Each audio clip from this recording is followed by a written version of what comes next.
নমস্কার, কেমন আছেন সবাই? আমরা কিন্তু বেশ ভালোই আছি।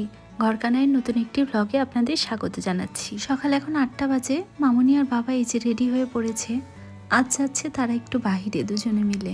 মানে বান্ধবীর মেয়ের বিয়ে, সেখানেই দুজনে মিলে যাচ্ছে।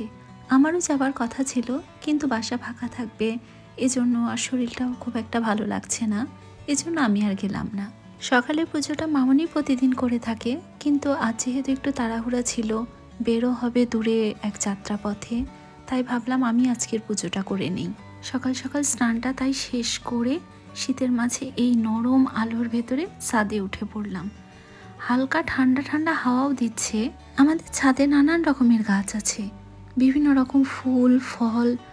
কোনো কোনো গাছে এত এত ফল ধরেছে, ডালিম আমের মুকুলগুলোতে গাছ একদম ভরে গিয়েছে। এবার আম তো আর গাছের খেয়ে যেতে পারবো না, কিন্তু মুকুলগুলো দেখে মনটা একদম খুশিতে ভরে গেল। ছাদের এই এত সুন্দর সুন্দর গাছ, সেগুলোর ফুল ফল দেখে মনে হলো এই ছোট ছোট যত্নেই তো একটা বাড়ির প্রাণ লুকিয়ে থাকে। পুজো তো করছি ঠিকই, কিন্তু ভাবছি মামুনি কত যত্ন করেই পুজোটা করে, কতটা সময় নিয়ে। আমি তো তার মতো এত সুন্দর করে করতে পারবো না, তবুও তার কাছ থেকে যতটুকু শিখেছি ওইটাই চেষ্টা করছি আর কি। এখানে কত বড় ঠাকুর ঘর, আর সেখানকার ঠাকুরের আসন, কত রকম দেবতা, কত সুন্দর করে সাজানো গোছানো সব কিছু এই ঠাকুর ঘরে। অথচ জাপানে আমাদের ওই একটা ঘরে ছোট্ট মতো একটা জায়গা, সেখানে শুধু একটা রাধা গোবিন্দর মূর্তি রেখে দিয়েছি। ওখানে তো চাইলেও মন ভরে এরকম শাক বাজিয়ে ঘন্টা বাজিয়ে পুজো করতে পারি না। তাই এতদিন পর এভাবে পুজো করে নিজের মনেও এক অদ্ভুত রকমের শান্তি অনুভব করছি। আমার কাছে মনে হয় পুজোটা শুধু একটা নিয়ম নয়, এটা এক ধরনের অনুভূতি। আর এই অনুভূতিটা মামুনির কাছ থেকেই শেখা। মামুনি ঠিকই বলে, সকালে ঘুম থেকে ওঠার পর পুজোটা শেষ করলে মনটা অদ্ভুত শান্ত হয়ে যায়। এই যে চলে এলো আমার ছোট ননদ নিচে থেকে একদম। মনে মনেই ভাবছিলাম মামুনি আজ বাড়ি নেই, মাসি অবশ্যই আমার জন্য খাবার দিয়ে পাঠাবে।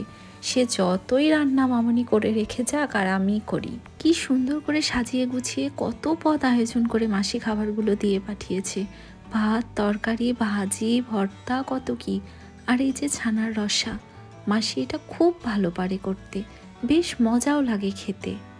মাঝে মাঝে না আমি নিজে নিজেই চিন্তা করি আর অবাক হয়ে যাই, আমি খুব সাধারণ একজন মেয়ে, অথচ আমার এই চারপাশের মানুষজন আমাকে কত ভালোবাসে। আর এই ভালোবাসাগুলো শব্দে একদম প্রকাশ করা যায় না। দুপুর এখন 3টে। আজ একটা বড় সড়ো প্ল্যান আছে আগে থেকেই। সেই জাপানে থাকতেই আমাদের 3জনের প্ল্যান করা ছিল, একদিন বের হব ঘুরতে, শাড়ি পরে একদম সাজুগুজু করে। 3জন বলতে আমি আর আমার 2 মাসি শাশুড়ির 2 মেয়ে। 3জনই ঠিক করে নিয়েছিলাম যে একটু হলুদ টোনের ভেতরে শাড়ি পরবো, একই রকম প্রায় লাগবে দেখতে। তাহলে খুব বেশি দূরে যাব না, এই বাড়ির কাছাকাছি একটা নদী আছে, নদীর পাশটা ছবিতে দেখেছিলাম খুব সুন্দর করে বাধাই করা। এখানে অনেক মানুষ ঘুরতে আসে, আর জাপানে থাকতে দেখতাম সেগুলো ছবি মানুষ ফেসবুকে পোস্ট করে। তো ওর সাথে বলেছিলাম যে এখানে আসলে দুজনে মিলে অনেক ছবি তুলবো, অনেকটা সময় কাটাবো। যেহেতু বাড়ি থেকে হাঁটা পথের দূরত্ব মাত্র 5 মিনিটের, কিন্তু এতটা ব্যস্ত ছিল ও থাকতে যে একদমই এই 5টা মিনিটের জন্যও এখানে আসতে পারিনি।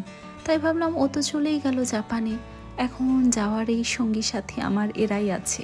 বাইরে বের হয়েছি ঘুরতে, তাও আবার বিকেলের সময়টা, 1 কাপ করে চা খাবো না তা কি আর হয়।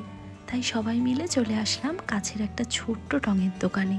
খুব বড় একটা জায়গা না, সাধারণ একদম খোলা আকাশের নিচে দাঁড়িয়ে দাঁড়িয়ে এখানে সবাই চা খায়। বিভিন্ন বয়সী লোকজন এখানে এসে চা খায়, একটা প্রাণচঞ্চল্য ভাব আছে এই দোকানটার ভেতরে। আমি এখানে আগে অনেক এসেছি ওর সাথে, কিন্তু একটা জিনিস আমি এখানকার খেতে পারি না, তা হলো এই মালাই চা। দুধের উপর যে সদ জমে সেই মালাইটাই আমার একদম ভালো লাগে না। গ্লাসের উপর ভেসে থাকা সেই সাদা সর দেখলেই আমার খাওয়ার ইচ্ছেটা উধাও হয়ে যায়।